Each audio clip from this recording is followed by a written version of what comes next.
Hi everyone, this is Tika Hub and welcome back to my channel. Ayun sa mga hindi po nakakakilala sa akin, ako po ay gumagawa ng mga Facebook tutorial, PayMaya or Maya tutorial, and Gcash tutorial. Kaya kung gusto mo ang ganitong klaseng content, kindly consider to subscribe my YouTube channel and hit the notification bell button para updated ka sa aking future uploads. Maraming salamat po.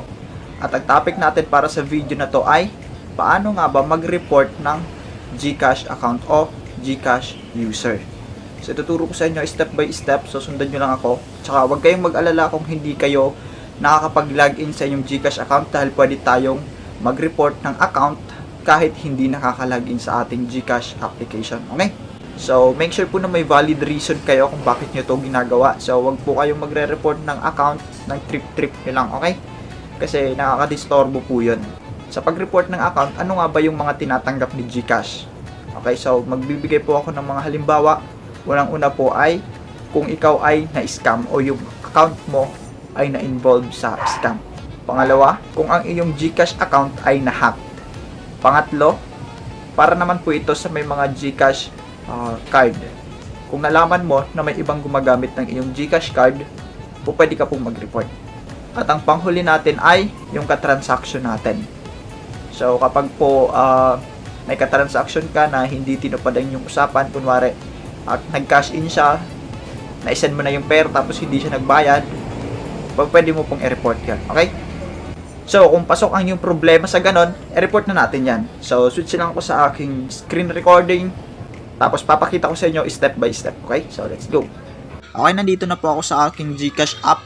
Ngayon, open nyo din po ang inyong Gcash app para po masundan nyo step by step ang aking gagawin para tayo ay makapag-report ng Gcash account o kaya naman ay Gcash user.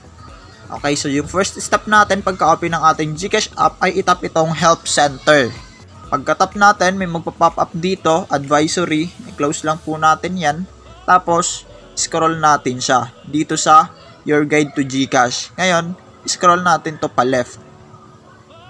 Tapos, pag nakita na natin tong Protect Your Account, itap po natin yan. After nyan, may magpa-pop up ulit.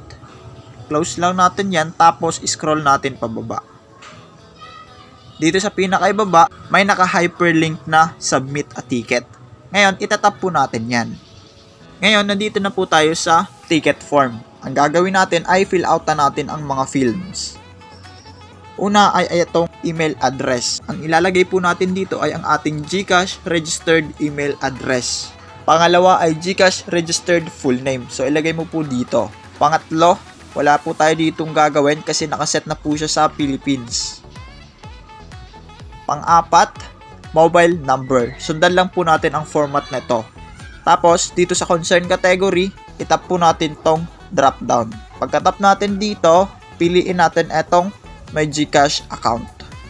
Pagka-tap natin dyan, makikita na kaagad natin tong I want to report an unauthorized transaction in my account.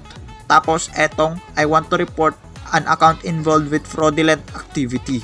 Either sa dalawa, kung alin po dyan yung na-experience nyo o kaya ay gusto nyong mangyari, itap mo po. Kunwari, ang gusto kong mangyari ay mag-report ng account na involved sa fraudulent activity. So, ito po yung pipiliin ko.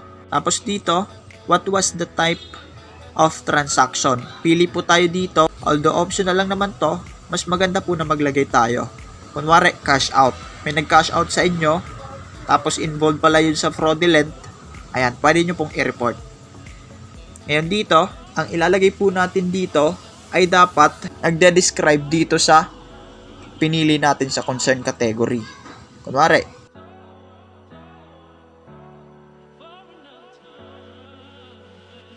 okay, so pagkalagay nyo po nyan, dito sa attachment, ang ilalagay po natin dito ay ang transaction history na nagpapatunay na nag-cash out yung taong i-report mo, tapos yung kanyang mobile number, and then yung amount.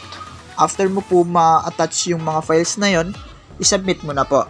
Tapos mag-ready din po kayo ng police report. Pwede po kayong pumunta sa inyong police station na malapit sa inyo para mag-file ng police report patungkol dito sa na-report nyo. Kasi ang mangyayari po dito kapag hindi kayo nakapag-submit ng police report, mare-restore po ng Gcash user ang kanyang Gcash account. Okay, ganun po yung nangyayari. Pagka-submit nyo, Ang next step po niyan ay magsisend si GCash ng ticket number. So, yung ticket number po na yon ay auto-generated email. Ibig sabihin, kung ano yung nilagay mo na email dito sa taas, dito, doon din po si GCash magsisend ng ticket number. 8-digit po yun. Kaya make sure po na ang ilalagay mo dito sa email address mo ay na-open mo pa ang GCash account na yan. Okay? Okay, after nyan, papakita ko sa inyo kung ano ang itsura ng ticket number. Ito po ang itsura ng email nila.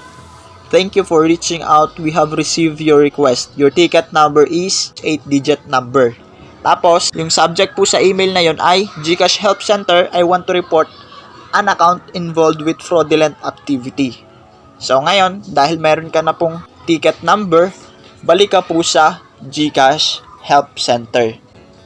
Kasi ang gagawin natin, ipa-follow up itong ticket number na binigay nila para maging active ang ating ticket and then ma-resolve ang ating issue. So, ano ang mangyayari kapag hindi natin pinalo up etong ticket number? Ang mangyayari po ay, unang-una, hindi ma-resolve ang issue nyo.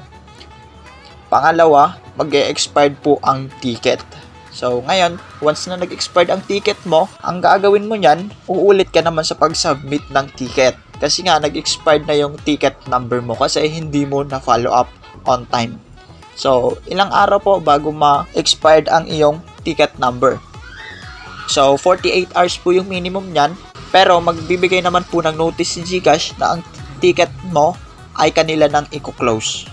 Ipapakita ko mamaya. So, punta tayo sa ating GCash Help Center. Dito sa ating GCash app, itap lang ulit natin tong Help Center. Tapos, makikita na natin tong Chat with GG. Ngayon, itatap po natin yan. Tapos, ang una po natin makikita ay etong questions dito na, do you agree? Ang gagawin po natin dito ay agree and then let's go. Tapos, sa pangalawang tanong, yes lang po natin yan. Tapos, ilalagay po natin ang ating GCash registered mobile number. Sundan lang po natin ang format na to. Pagka-type mo, itap lang natin tong arrow dito sa right side. Tapos, ilagay din po natin ang ating GCash registered email address. Ngayon, ang pipiliin po natin ay etong I want to check the status of my ticket. Ngayon, hihingi niya po ang ticket number natin. So, yung ticket number natin ay etong sinend sa ating email. Okay? I-copy lang po natin yan tapos i-paste dito. After mo ma-paste, tapos sinubmit mo, ang mangyayari dyan, may message dyan si GG. Ignore mo lang po yun kasi isi-senden po yun sa email mo. So, ano yung email na marireceive mo after mo makapag-follow up ng ticket number? Eto po yun. Eto yung kailangan mong isubmit. Una, alleged fraudster's mobile number. Pangalawa, full name if available. Pangatlo, date and time of transaction. Pang-apat, GCash reference number. Panglima, official receipt. So, ito po yung kailangan mong isubmit dito sa email na to. Okay, so para po mag-reply, tap mo lang po yung reply sa baba and then submit mo yung hinihingi dito. Pagkatapos nyon, kapag may kulang ka, ipaparesubmit nila. Kapag kompleto na, ipaprocess na po nila. Tapos, ang next mo na matatanggap na email ay confirmation email na talagang reported na o kaya hindi na ma-access ng user ang kanyang GCash account. Kumbaga, disabled na. Okay, ganun po yun. Pero kapag hindi ka nag-submit, magpa-follow up po ang GCash. Kapag magpa-follow up sila, eto po yung sasabihin nila. Have you seen our previous message? Let me know if you need more help. Thanks. Ayan. Tapos, kapag hindi ka nag-reply, magme-message ulit sila. Ito yung sasabihin nila. We're just checking and to see if you have the pending documents required to continue with your ticket. You can easily drop the files here and we'll receive and review them for you. Ayan. Kapag hindi ka ulit nag-submit, eto na po yung last email nila. Yung sabi ko sa inyo na i-close na nila yung ticket. So, eto, we haven't heard from you since our last message. So, this ticket will now be closed. Sa mga nagsasubmit po dyan ng ticket, kahit na ano man yung ticket na sinubmit nyo, lagi nyo pong i-follow up ang ticket number mo. Tapos, lagi po kayong magko-comply sa GCash sa mga hinihingi nila. Kasi yung iba, once na nagsubmit ng ticket, maghihintay lang sila ng action ng GCash. Hindi sila nagpo-follow up ng ticket, ang ending, walang nangyayari sa kanilang ticket. 'Di ba?